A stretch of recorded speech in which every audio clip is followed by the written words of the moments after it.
that look it? Do I have to do the function x something or other? It works. Not yet over there. We'll see how we figure that out. That would be great.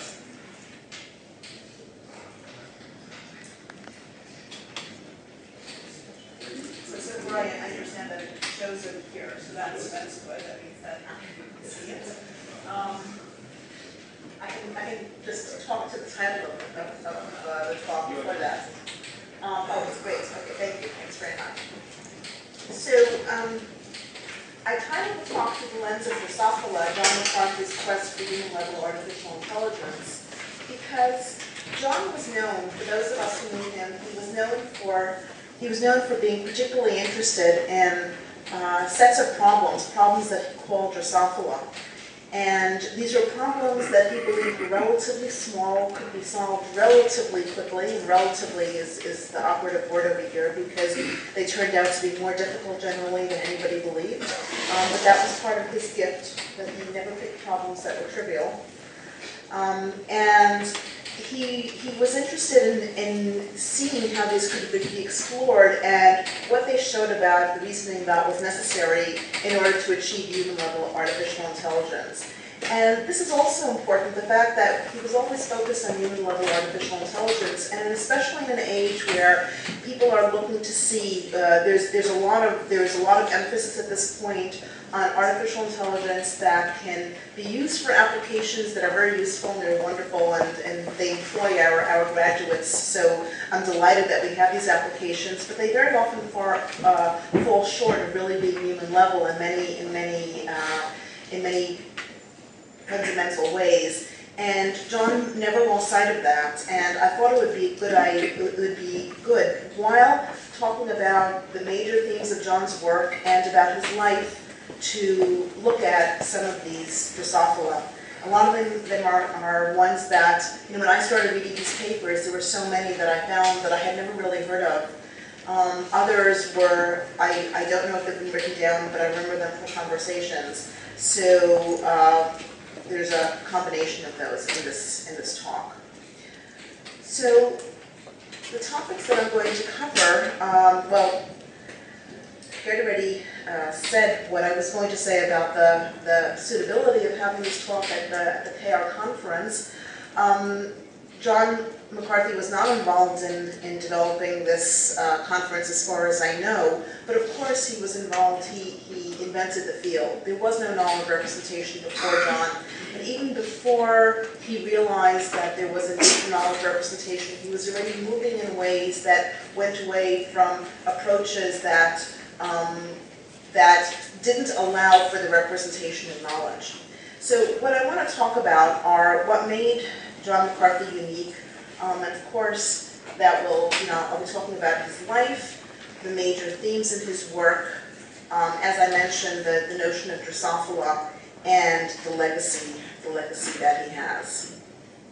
Okay, so what made him special? And of course, for those of us who knew him, what made him special was not just his mind, but also his personality. And it was a wonderful personality. He was kind, he was generous, he was very generous with his ideas, with his help, with his empathy. He was extremely empathetic, and he was extremely open to all ideas. He was a wonderful person to know, a wonderful person to have as a mentor. But this is true of many people. People love their advisors, people love their mentors. This is nothing new. But there were things that were special about John that I don't think really come up very frequently in people. And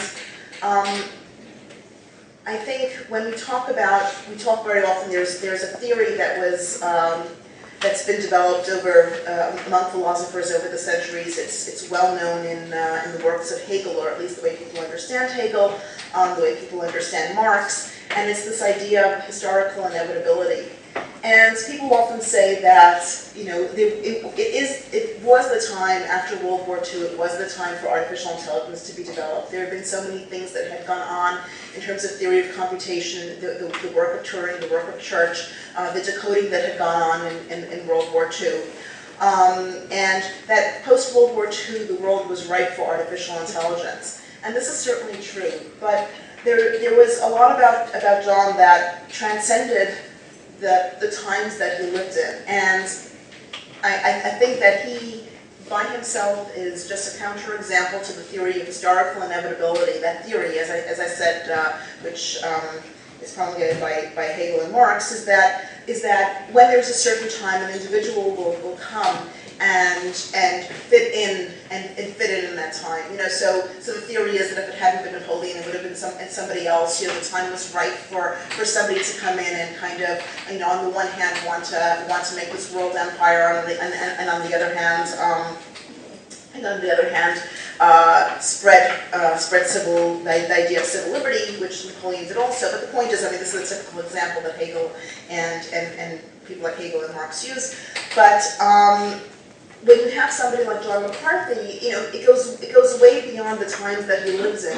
And in fact, I think that he was somebody who was ahead of his time. And I believe that when we look at what he did, we focus on a few aspects. But some of the things that when we think about John McCarthy, some of the things that come to mind are the situation calculus or circumscription. And this was just a corner of what he did. It was a fraction of what he did. And I believe that the reason that this happened, the reason that we are only looking at a fraction of what he did, is that in fact he was so far ahead of the times. And there are so many problems that he examined and he looked at that we're far from having the tools to solve. So he was really quite beyond what is going on in AI. To some extent, I think that made him misunderstood. I'm hoping that talks like this can help introduce people, and especially introduce people who did not know John, or who are students who are just getting to know the fields of AI, how much he did. So one of the things about John is that he was incredibly curious, and this is characteristic of people who are great. There is a constant intellectual curiousness. They're always responding to things that they hear and coming up with new ideas. But I think in particular what made him really unique was the fact that he was a 20th century Renaissance man. And usually when we think of Renaissance man, the term usually means somebody who was interested in the sciences, somebody who was interested in the arts. This is certainly true for John as well, but I think that the 20th century Renaissance man, what he combined, he was not only a mathematician, he was a scientist, he was a philosopher, and I think this was a very important point about what he did. A lot of what we do in AI today is affected. It bears the mark of philosophical work of the early and mid 20th century of analytic philosophers, and a large one of the reasons that we're familiar with all of this is because John introduced this to us. He was always aware of what was going on. He recognized the relevance to artificial intelligence and to knowledge representation, and he was not shy about bringing these topics in and really hammering them. And we'll talk about that a little bit more in some philosophical problems from the standpoint of artificial intelligence, which is the quintessential paper in which he really talks about the ways in which philosophy and artificial intelligence connect, and the way in which AI really needs philosophy. He was a humanist, and this goes back to what I was saying, that the interest in human-level AI. So you think, and again, I'm talking now about, from my experience when I'm dealing now with large corpora of text, which is not particularly a knowledge representation intensive form of work, and you see that people are perfectly happy with being able to take large corpora of text and take the articles and summarize them, take, let's say, one sentence out of the article that seems to be typical. This is really mostly what a summary is.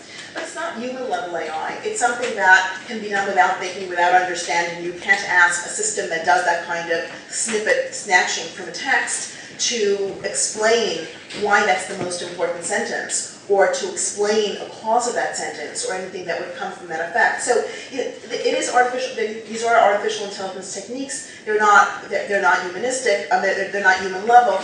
John was interested in the human being as a human being, and for all that was creative about him. He was interested in the free will that humans have. He was interested in the creativity. He was interested in incorporating those concepts. He was also, and I think this is one of the most important things about John when you look at his work, is that he was an engineer. Practically first and foremost, he was interested in building systems that worked.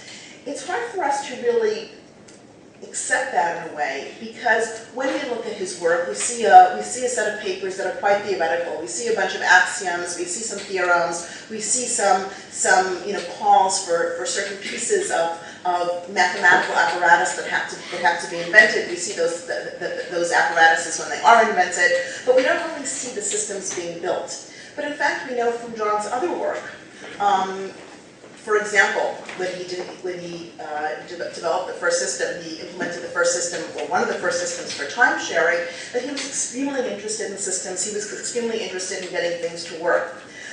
What I am arguing over here is that this is really, it ties very much into the Drosophila that he presented. What he was interested in, the reason very often his Drosophila seem not really so tight and compact, but they actually seem quite broad. The reason for that is that he was interested in an entire system that would solve a whole problem. So he was not interested in taking the little bits out. He did it sometimes, and sometimes you have a block scroll problem that's incredibly simple, and he did do that. But for the most part, when you look at his Drosophila, and this is something that has actually, it's only something I've realized in the last few years. I had thought of Drosophila as something that were really incredibly simple. I realized that he was trying to describe a range of phenomena.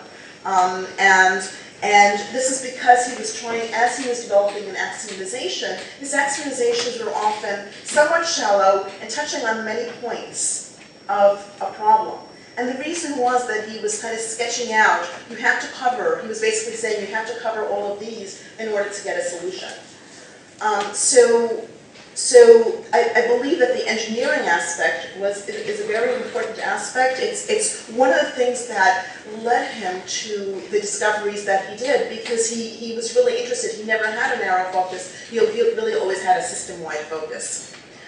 And so all of those aspects, I think, are made him a 20th century Renaissance man. In addition, he was a writer.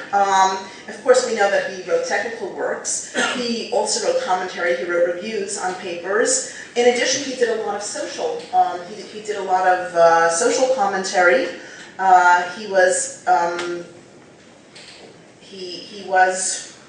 It's hard for me to say this word. Conservative. He was. We didn't agree on everything. But he was a staunch conservative. He believed very much in that. He wrote a lot of articles in that vein. And in addition, and this again shows his creativity. He wrote fiction, and he was doing this towards the end of his life. So something else about John that really made him unique was that he was. A lot of people have a few good ideas. You're not saying that everybody has one good book in them, everybody has some major ideas. And you see in a lot of people's work that they had one major idea, and they really go through it through their lives, and it's really fine. And a lot of the great people that we think about, and I don't want to mention any now, but a lot of the researchers that you can think about who are really well known had one good idea and just kept developing it through their lives, and that's really fine. It works out very well, and in fact it makes for empire building, which was something that John never did. John didn't leave an empire. He left a whole lot of people who were very inspired, but he didn't leave an empire. But one of the reasons for this is that he was extraordinarily fruitful. He had many great ideas. So it wasn't just the situation calculus, and it wasn't just a circumscription. But it wasn't just time sharing or a list. It was just all of these things plus more that many of us have forgotten, a couple of which I hope to talk about.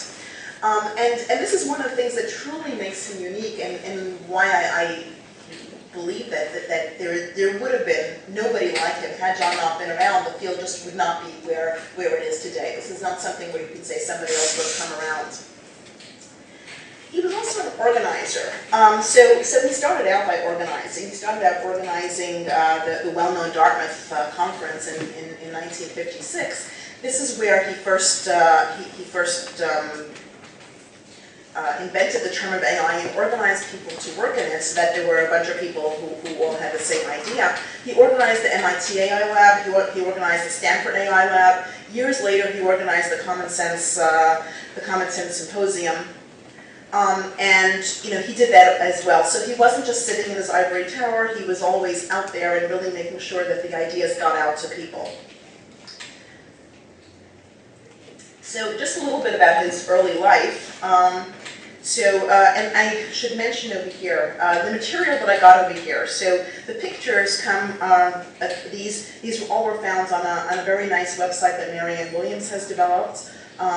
You'll be able to find it if you go to her website, and it has a whole lot of pictures of John McCarthy, and as well as pointers to John's slides and comments about his work. So material comes from there. Material for this talk also mostly comes from John McCarthy's papers themselves, and then 2 papers that I've co-authored, one with Pat Hayes, which talks about his life, and another with Sheila McElroy, which talks about his work. So those are the references for these papers. So John was born in 1927, and he had an interesting background. His parents were both immigrants. His father was an immigrant from Ireland. His mother was an immigrant from Lithuania. He was of rabbinic descent. I have heard it said, I think he once told me that somewhere in the past that his ancestors had been really great at studying Talmud. I'm not at all surprised. I think one of the reasons that we connected on a personal level, even though he was an atheist, I'm Orthodox, I'm liberal, he's conservative, and all of that, but there was very much of this logical mindset of reasoning through something, of fighting it out and arguing when something didn't make sense, that whole kind of rabbinic Talmudic tradition. So it doesn't at all surprise me that this was part of his heritage. He didn't have a very easy life, especially at first. He was born just a couple of years before the Depression. His father was a union laborer, but he lost his job during the Depression. Eventually they lost their house. They moved several times to New York, to Cleveland, and eventually to Los Angeles. His father worked as a union organizer for the Amalgamated Clothing Workers, so that was part of his heritage. He had a very sickly childhood, and he actually missed a lot of school. But as is often the case with kids who miss a lot of school and are forced to make it up on their own, as is often the case with bright children where it happens, that actually turned out to be his advantage, because he wasn't slowed down by the pace of school, so he actually wound up, after missing a couple of years, he wound up graduating high school 2 years early. He was 16 when he started college. So he was self-taught in calculus. What happened was, and I don't even think this happened, he was no longer sick at this point. I think that happened just when he was a young child, but he had already gotten used to teaching himself and just the joys of learning about a field, which was what characterized him to such an extent afterwards, and while he was always interested in so much. So it was never just AI, it was neuroscience, it was psychology, it was philosophy, it was just everything. And in his early years, when he was a teenager, this manifested itself by teaching himself calculus. He got a Caltech textbook for whatever reason. I believe he told me it was because that textbook was being used by one of his teachers in high school for a calculus class. So he got this textbook, and he was fascinated by calculus, and he aimed, and his sole aim in life was to become a math professor at Caltech. What he wound up doing was not very different. It's just that he wound up founding a whole field, but in terms of the technical field and certainly the caliber of the university that he wound up in. So that was his aim, and in fact that was the whole of his college application essay. It was, I want to become a math professor at Caltech. He applied to one college, it was Caltech, and he wrote one sentence on the application. And this is just it's just such a wonderful story. And obviously as he got older, nobody has the hubris of youth as that kind of hubris of youth as they get older. But it's just a wonderful story of the self-confidence and the brilliance that propelled him. He needed to have that self-confidence in order to decide that he was going to essentially spearhead this field of AI. So in Caltech, because he had studied so much, he placed out of several years of math. And he wound up in graduate courses when he was a freshman in graduate courses in math. But it did take him a standard number of years to finish college. By the time he finished, the World War II had ended. And there was a tremendous amount of excitement. I mentioned earlier that at that point there was a lot of interest in computers, particularly because computers had been so important during in the code breaking of World War II. And a lot of that information remained classified until relatively recently. But there was enough of a buzz going on that everybody knew that computers had been important in winning the war, and computers just seemed to be doing all sorts of amazing things that humans couldn't do. This was before Alan Turing had written his article about the Turing test. That was in 1950. This was before that. This was in 46, I believe, or 47, when the Higgs Symposium on Cerebral Mechanisms and Behavior had went on. But Turing was there. He was interested in this topic. He hadn't yet written the paper, but there was this tremendous excitement about what people could do. There were advances in neuroscience, there were advances in psychology, and a lot of these people came together for this conference. So in particular, at this conference, you had Claude Shannon, the information theory person. You had Alan Turing. You had Carl Lashley, who described a problem that would interest John for many years. This was one of his Drosophila, and this was a small Drosophila, but a difficult one. And it was the monkeys and bananas problem, which is, well, a monkey sees bananas hanging, and there are several things he can do. He can get a stick to get them down. He can get on a stool. How is he going to get the bananas? But more to the point, what kind of planning? How do we represent a plan? How do we reason about a plan? These were all quite difficult issues. And at this point, he wasn't thinking in those terms yet. That was to come. He talks about that in detail in a 1963 paper. But what happened was that he realized, he wanted to make, once he heard the monkeys and bananas problem, and he realized this was a problem that people have to do also. Children solve this problem. People solve this problem all the time, especially if you're not tall. It happens a lot. Is that to make computers think like people or like monkeys in this case. So the conference focused on the comparison of computers and brains, and he decided that this is what he wanted to do. That was what he wanted to do. So what do you do when there's something that you want to do in this world, but there's no field yet, right? There was no field called artificial intelligence. There was nothing of the sort. So what he did was he went to graduate school. He had actually started graduate school at Caltech, but for whatever reason, it just wasn't really speaking to him, the courses that he was taking.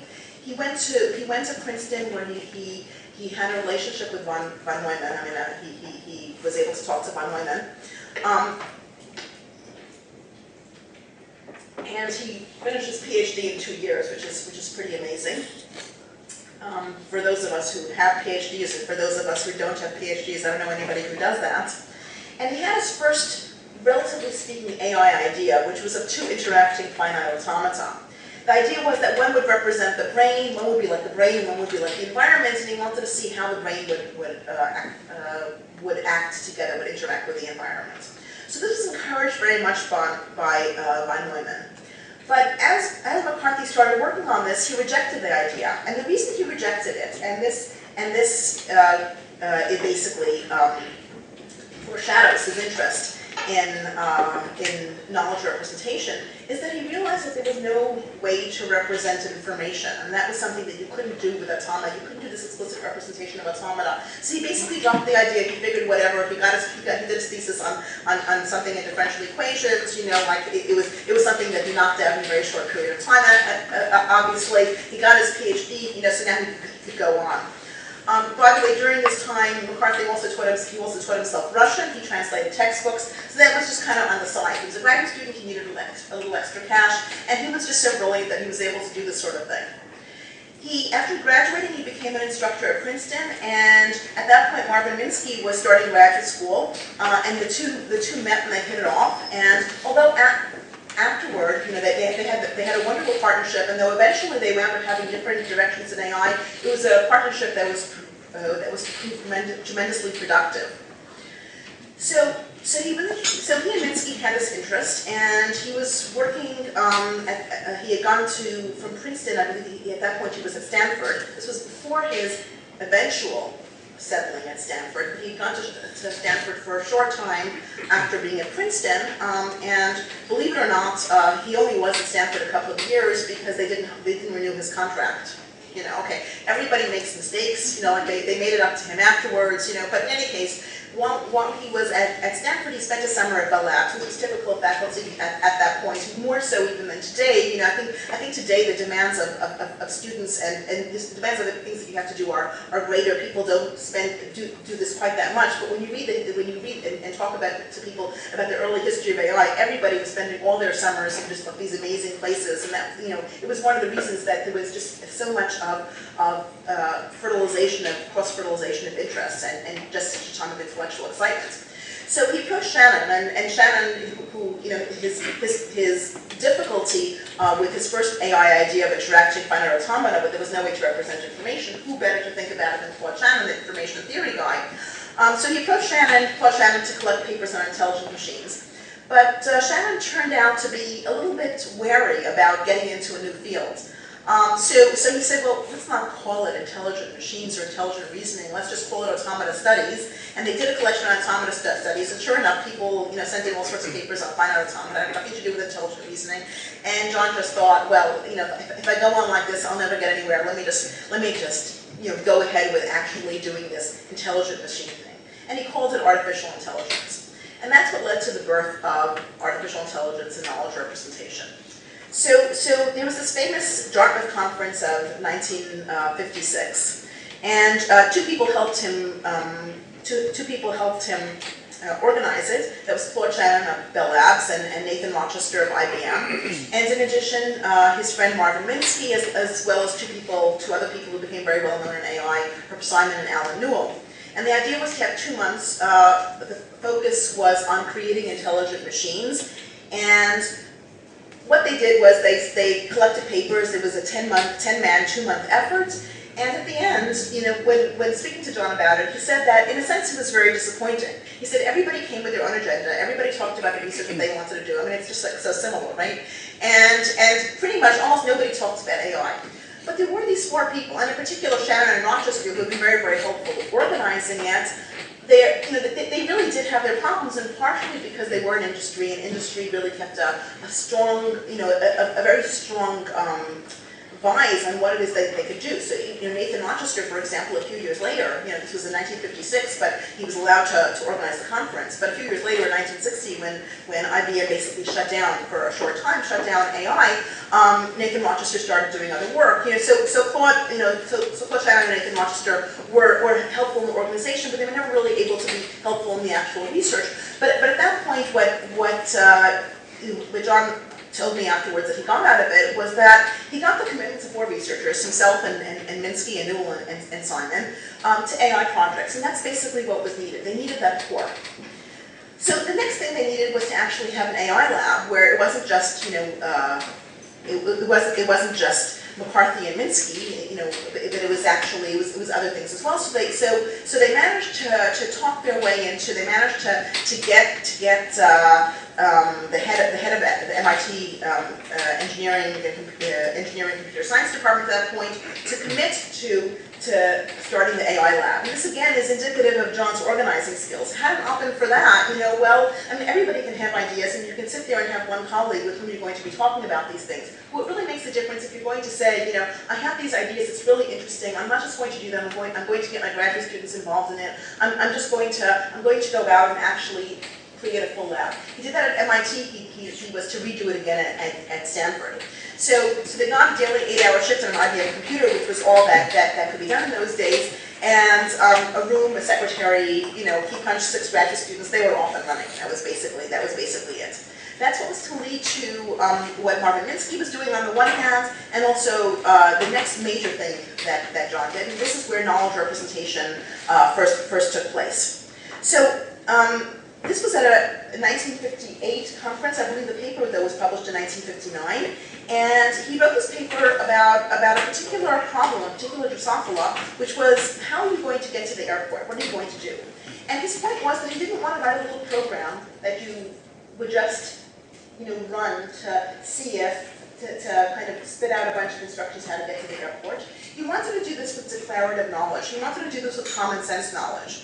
And it was revolutionary in 2 ways. One was that previously, research, even within the small little bits of AI that created data, an intelligent machine, what you really want to do is to take the problems that are hardest, right? I mean, those are the problems that would seem to require the most intelligence.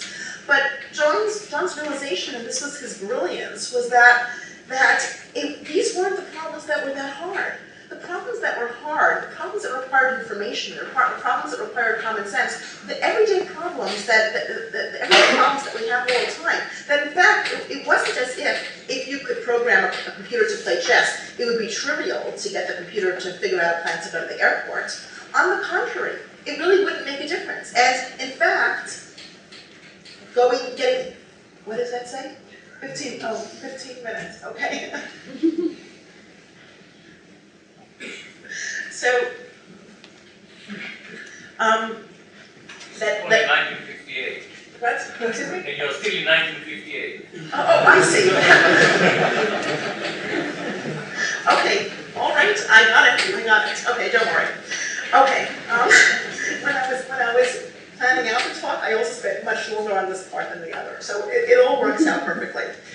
And in fact, but there is really a reason. The reason is that the roots of John's work, and I think understanding John's work, it's important to understand the early parts.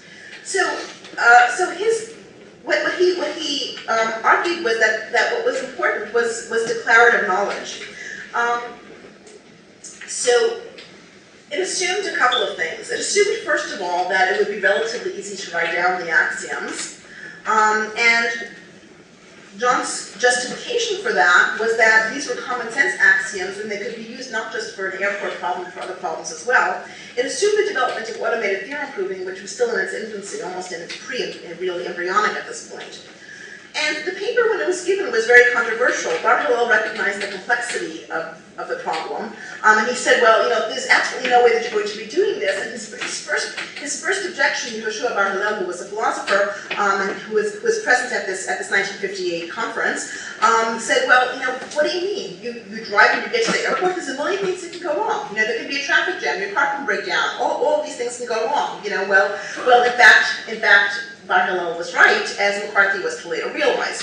So this is the Drosophila, and the interesting thing about the Drosophila is it led so much, when you look at John's work, this really led to practically 10, 15, well more actually, nearly 20 years of his work. So if you're at home and you need to get to the airport, you need to reason about the initial description of the situation, the effects of an action, the preconditions of an action.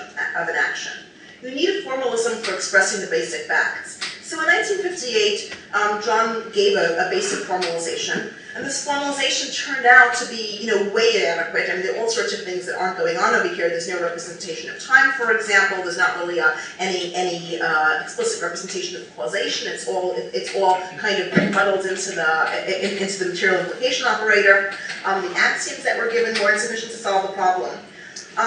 So really, there was stuff to keep him busy for quite a while. In fact, it led to the development of the situation calculus, the extended, which he called the extended predicate calculus, and he had this explicit representation there of the starting of situations and of causation. He now used fluents, where functions are values that change over time. He used lambda notation. His Drosophila for his 1963 paper, which is actually hard to get. It's you have to kind of find Minsky's 1968 semantic information processing and get it from the end of his common sense article there. The concern became the can ultimately achieve predicate called can-ult, which could be used to confirm that the given plan would get you where you wanted to get.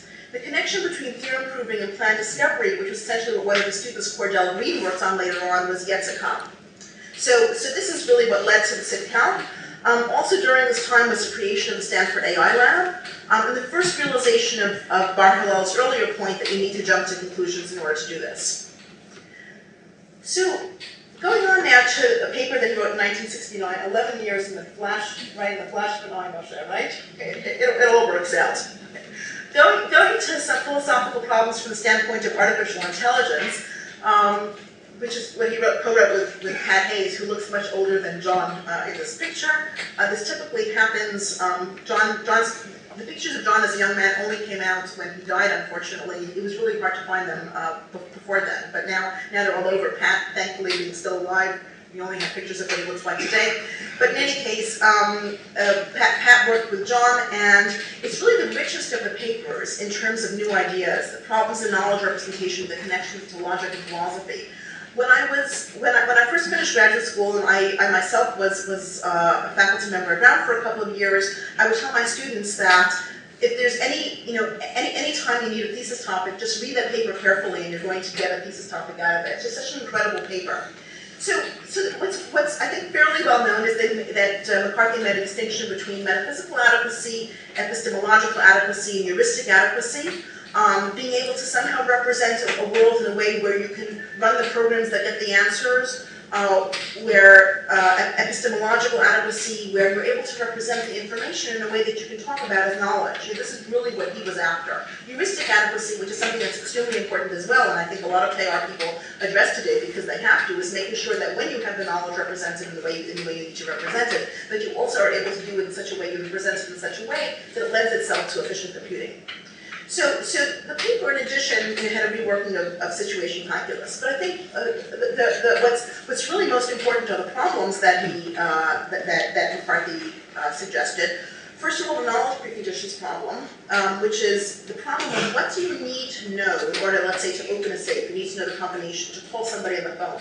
How do you do this? This turns out to be an incredibly difficult problem, especially, John talked about it in the single agent case. As you get into the multiple agent case, as you get into cases where procedures aren't known, as you get into cases where you have to interact with different agents to get communication and piece together information, which are all really restricted to the world, this is an incredibly large problem. The famous frame problem. Okay, so this is something that we usually associate McCarthy with. He did the frame problem, but again, this is just one little piece of that paper. This is the problem about reasoning what stays the same as an action is performed. It took us many, many years to solve it. 1969 was when this came out. I think we could all say it was solved by the early to mid-90s. Reasoning about counterfactuals, something that really hasn't been solved yet. Interaction of multiple agents. The paper is extremely rich because of its pointers to modal logic, tense logic, epistemic logic. A couple of ones to mention that weren't exactly talked about in the paper. I'll mention them on a slide afterwards about Drosophila are certain problems in epistemic logic and deontic logic as well. Two Drosophila that came out at about this time that I think are interesting to mention because they point to, this Drosophila is particularly interesting to mention because it points to how far we have yet to go in AI and what John realized about what we need to know.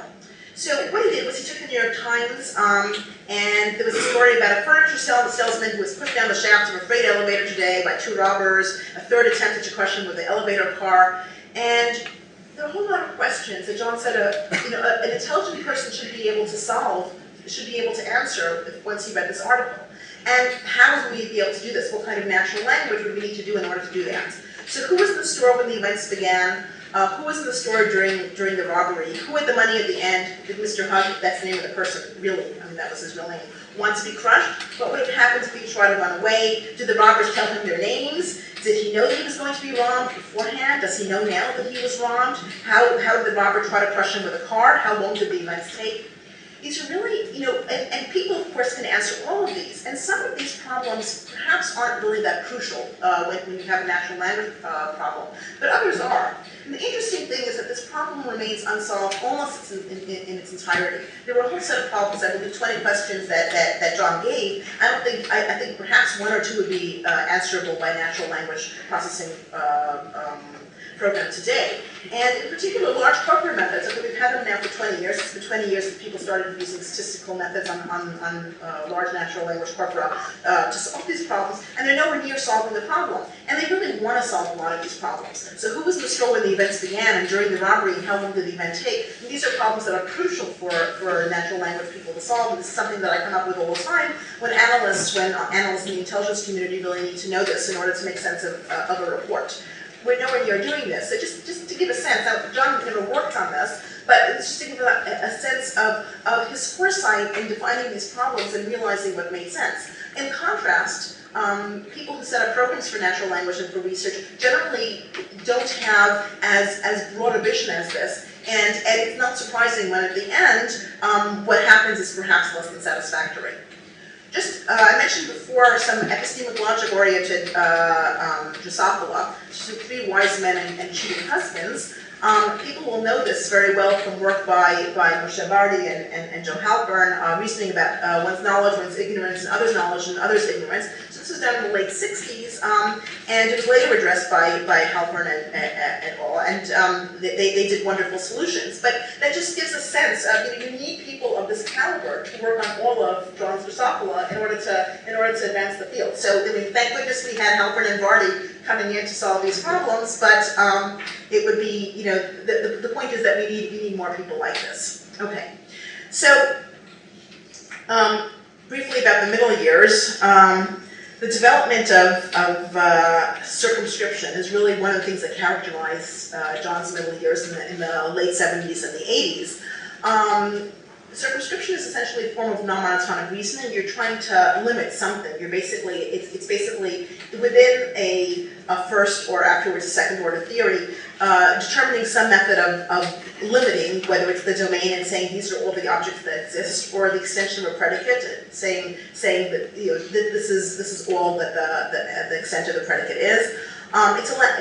Basically that's the idea of circumscription. He developed three forms of circumscription. He also talked about allowing some predicates to vary and some to remain fixed and prioritize circumscription. Sorry, that was a mistake in the indentation over there. And in addition, he had his 2 main papers were in AIJ in 1980 and 1986. In his second paper, Applications of Circumscription, he talked about applying it to the frame problem, to the qualification problem, again, one of the problems that he defined, which is the problem of adequately describing the prerequisites needed for the performance of an action, or even the condition needed for a rule to apply, or even if you're talking about inheritance hierarchies, for example, which are not theories of action. The basic idea is that you introduce something called an ab predicate representing abnormality, and you allow a rule to apply generally by saying that it applies except when it's abnormal, and then you minimize the abnormality. Unfortunately, McCarthy's formulation led to the Yale-Schrödinger problem, which led to formal KR people basically leaving the formal KR field. The real lesson is that knowledge representation, I believe the real lesson is that knowledge representation is a delicate task. What's problematic is the trade-off between the need for evaluation and the desire for progress. And unfortunately, I think that to some extent has held back the field. It held it back in the sense that we do have methods of evaluation now, but generally what happens when you have methods of evaluation is that when you're doing research, you choose problems that fit the evaluation methods rather than choosing problems that advance the field.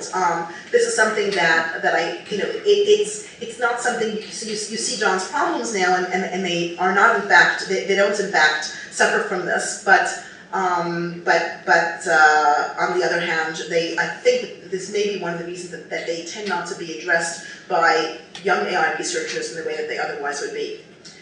So a couple of things about his later years. In John's later years, none of his later work was ever really as well known as his earlier work, partially because it wasn't as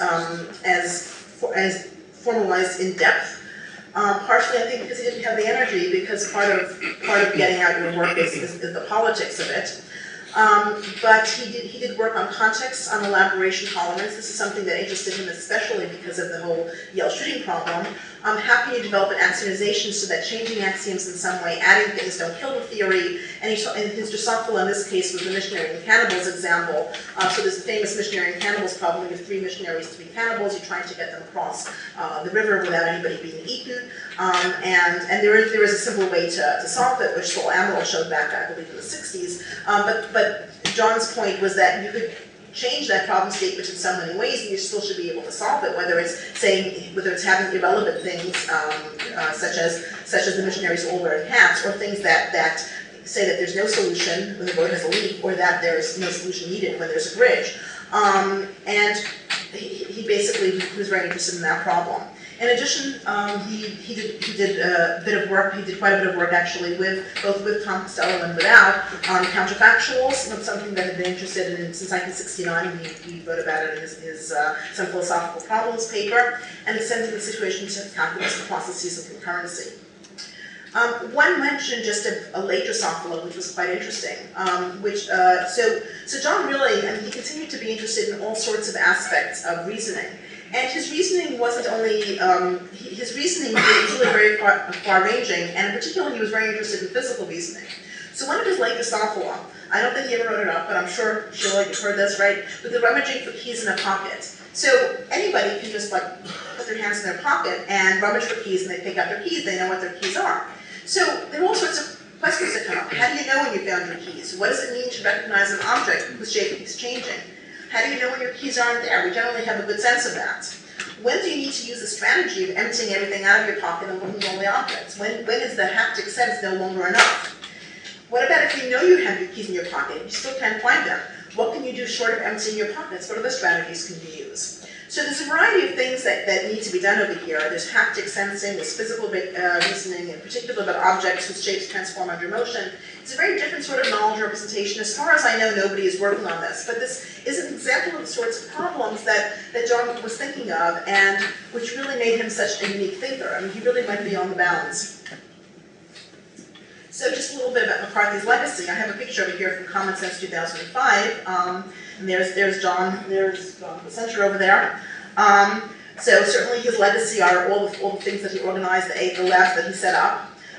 He had many awards, the Turing Award, the Kyoto Prize, the National Medal of Science, and certainly he's well known for all of that. But of course, the awards are just a recognition. They're not really, they aren't what made him who he is. He had many students. I mean, altogether, in terms of descendants, he has quite a lot. I mean, I don't know if it's 75 or something of that sort. But I believe he had, was it 20 students? I'm not really sure. Some of his students include Rajavetti, Cordell Green, Barbara Liskov, who also won the Turing Award. I don't know if there's any other case of a person and his student both winning the Turing Award. I'm not sure. Bob Moore, his later students like Tom Costello and Ayala Mir. But I think John's main legacy was the many well-explored ideas that he left: the situation calculus, circumscription, the frame problem, the qualification problem, all of these problems the well-known problems that he developed. But I think that his legacy, this is really still a potential legacy, are the many more ideas that have barely been noticed. So I mentioned a few of them, the natural language problem, I mentioned the rummaging for keys problem, and I believe that his legacy is just going to grow as we explore these paths. I'm not sure when the time will come. Obviously the technology has to be there, also the ideas, but I'm hoping that becoming aware of the range of what John did and the number of problems that he conceived of that remain unsolved will help us expand our directions in knowledge representation in the years to come.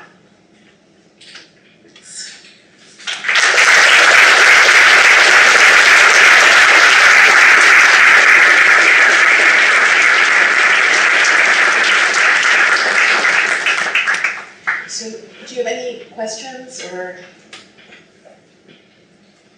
Can you explain more what you mean by the chaos apostasy? Oh, what I mean is people like Drew McDermott, who said, well, knowledge representation isn't really very useful. You know, I can't really get very far. I'm not sure whether you would call it a logical, formal, it really is a formal chaos apostasy. It's not that they didn't have any representation at all afterwards in what they do. Drew McDermott went into planning. It's not a time to have representation. There are chaos people who do planning. But he's no longer interested. Microphone? Oh. So I was giving an example of the KR apostasy was Drew McDermott, who after he wrote that well-known paper. Well, he was actually one of the people who he and Vladimir Lipschitz both independently discovered the multiple extension problem, which Drew called the L-shooting problem, and he left formal AI the idea of having an actualization of proving theorems as a way of reasoning. He basically said that was really not a way to go anymore. Now, whether it was because the problem was very difficult to begin with, I mean, one progresses generally very slowly unless one makes a lot of assumptions, or what, I'm not really sure, but certainly this was his rationale for doing it. He believed at the time that he was doing it, and he was not the only person I knew. I mean, I think this is around the time that Eugene Charniak was also moved away. There were a lot of people who moved away from this idea of representation, of theorem proving as reasoning during this time. So that's what I'm referring to. Yes. Leora, a question for you about John, not his research on that. He was born and raised in a very liberal, left-leaning environment and probably was that himself as a young man. Did a transition at some point and became a conservative. Tell me about the transition. When did it happen and what precipitated it? Oh, okay. I personally cannot understand why anything would make one turn into a conservative. I have no idea. I had the opposite transition. I started out as a conservative when I was a teenager, and I became more and more liberal as I went on. My understanding was that in the 1960s, John was still very liberal. He was very liberal. I think that there was something. Well, okay. So yes, I should have mentioned this. This is actually, it ties into something that I'm really sorry I forgot to mention, which was that John was an incredible humanitarian as well. And he was very active. He was very active in helping Soviet dissidents during the 60s and 70s and up through the early 80s. And I believe it was, I mean, many people who left. So his parents were Marxists, and they weren't just liberal. They weren't just labor people, but they were actual Marxists. And the totalitarianism of the Stalin and post-Stalin era were what really turned him off from left-wing thinking.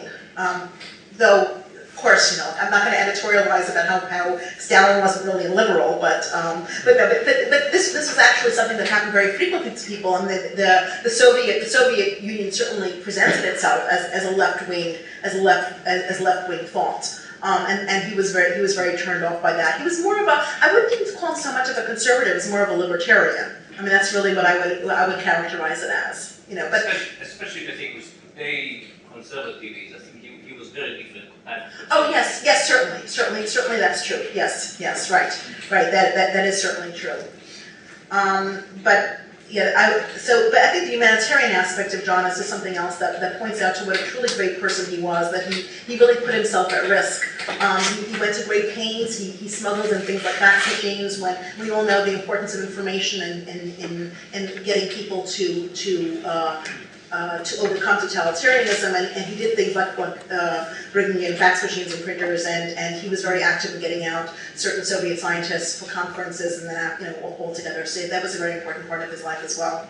Something he never talks about. He was just incredibly modest about it. And one thing about John is that he was also sometimes gruff. And he was roughest with me when I would ask him questions about that. He would give me like one piece of information, and I was like, I don't want to talk about it anymore. He just was incredibly modest about that, But it was everything that I heard.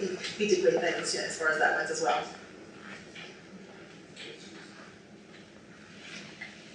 Okay, so let's thank Leora again.